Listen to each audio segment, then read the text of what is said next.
What a beautiful day to learn about some loans. Hi, I'm Julie Calz, and I'm here to bring you the Ask Julie C Real Estate Show. And here with me in the heart of the finance district of the Phoenix metropolitan area is Miss Lizy Hoeffer Irvine. How are you today, Lizy? I am fantastic. Hi, Julie C viewers.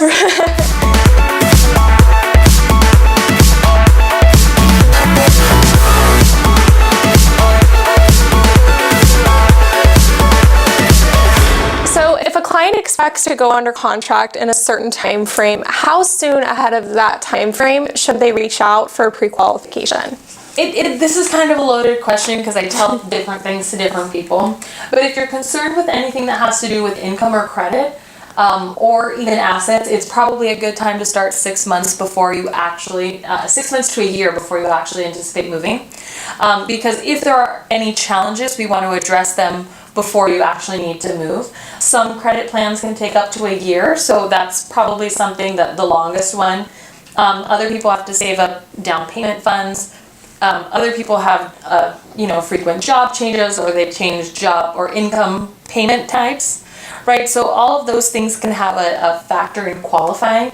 So, but if you have all your finances in order, you've been at your job for 2 years, you have great credit and you have a down payment, I would try at least to start the process 4 months between when you need to move, and here's why. Sometimes it can take, 30 to 60 to 90 days to find a property.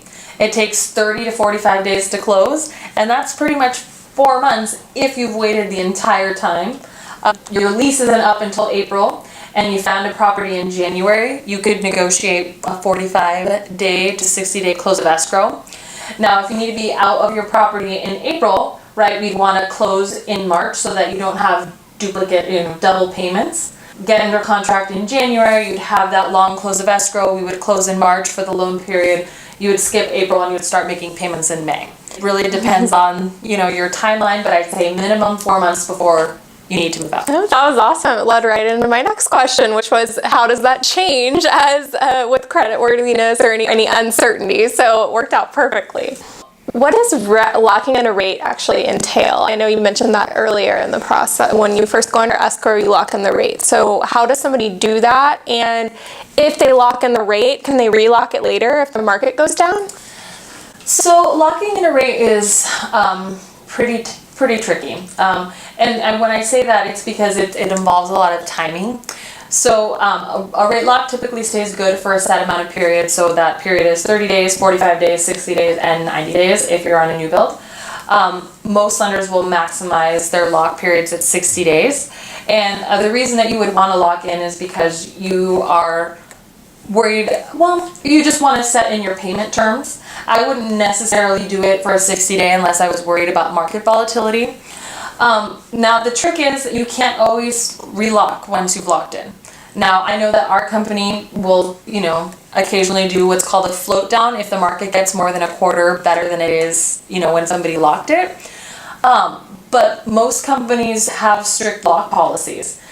What's challenging about this is that a difference in a quarter is going to make a small, payment difference, but you can't predict where the market is going to go. Mm-hmm. And if you're watching it every single day, chances are you're going to lose because the market is up and down, and it's hard to time it exactly. And I do watch the market all the time. I do, research for economic events.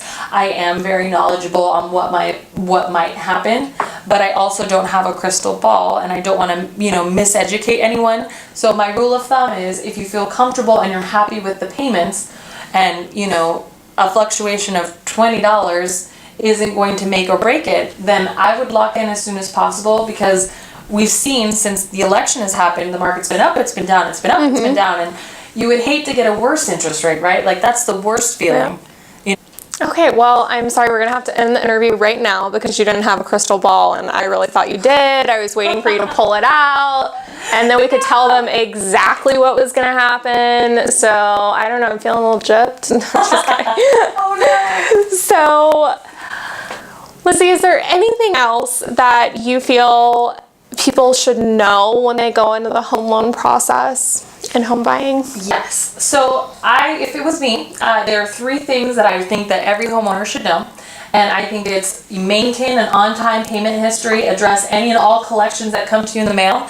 You might see a medical bill that you thought your insurance paid for, you deal with it right then and there. Because anything that happens with credit can have a major impact on your home loan process. The same with don't apply for any new debt, right? So save the car loan, the furniture, the 0% interest refrigerator for after you close, right? Those things happen all the time and we forget because we're so excited and we try to go and, we're so excited about the new house that we forget the implications on what it can have. And even if it's 0% interest and there's no payment, that credit check or just the potential payment can delay closing, right? The second tip is about employment. We need stable job history in order to qualify. So if you're job hopping or, things are happening or you're getting the dream job offer, you really need to talk to your loan officer about this because life happens and I personally get that. But a change in income structure or pay rate or, industries can also have an impact on whether or not you get qualified. And then large cash deposits. If there is money saved at home, guys, it's challenging to use unless we can document like a history of you pull this money out of your account for a long period of time. Not everyone has good records like that, so just know that cash funds at home are challenging to use as well as cash gifts. Okay, so we have to document any and all assets being used for home loan. So just remember this now, because if you're watching this video and you plan on buying, 4 months from now, deposit it now, right? So they can't just go and randomly deposit a huge chunk of change they've been keeping in their mattress. They can't, and a lot of people have it. I get it. It's been a crazy economy, but for home loans, we have to document everything. Okay, and that's part of what probably helps with coming in 6 months in advance too, is because if you have that money under the mattress, you can deposit and then we're all good, right? Yes, and we talk about those things, right? So a lot of buying a home doesn't mean you're going to buy a home tomorrow, right? But it starts the conversation, it gets you educated. There's no downside to learning about what you can qualify for and what is out there. You do want to talk to a realtor first though, so make sure that when you are ready to hop off that fence, 2017, as I've spoken to you about before, is going to be the year to buy. So when you're ready to hop off that fence and consider your options, make sure you speak to a realtor first, because realtors know local lenders like Lizy Hoeffer and in your area as well. So it's worth it to talk to your realtor first, not to mention the fact that you need to be comfortable with who you work with. So you need to establish that comfort level before you jump ahead. The home buying process is super exciting. People love to get into it, and just like you mentioned with that 0% fridge, those kinds of things can be tempting.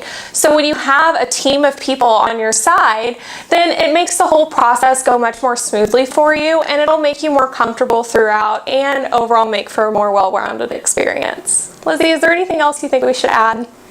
I think we've covered a lot in the video. I will say this, if you do have any specific questions, all of Julie's contact information will be below in the video. I'd be happy to reach out to you too. And Julie can probably provide that to you too. We'd love to help and we hope to hear from you, okay? And I see a crystal ball. I think she just doesn't want to get it out. So thank you so much for tuning in. And as always, you can message me any questions you have, or if you want to start researching your options, message me on Facebook. Thanks again for tuning in, and we'll see you next time.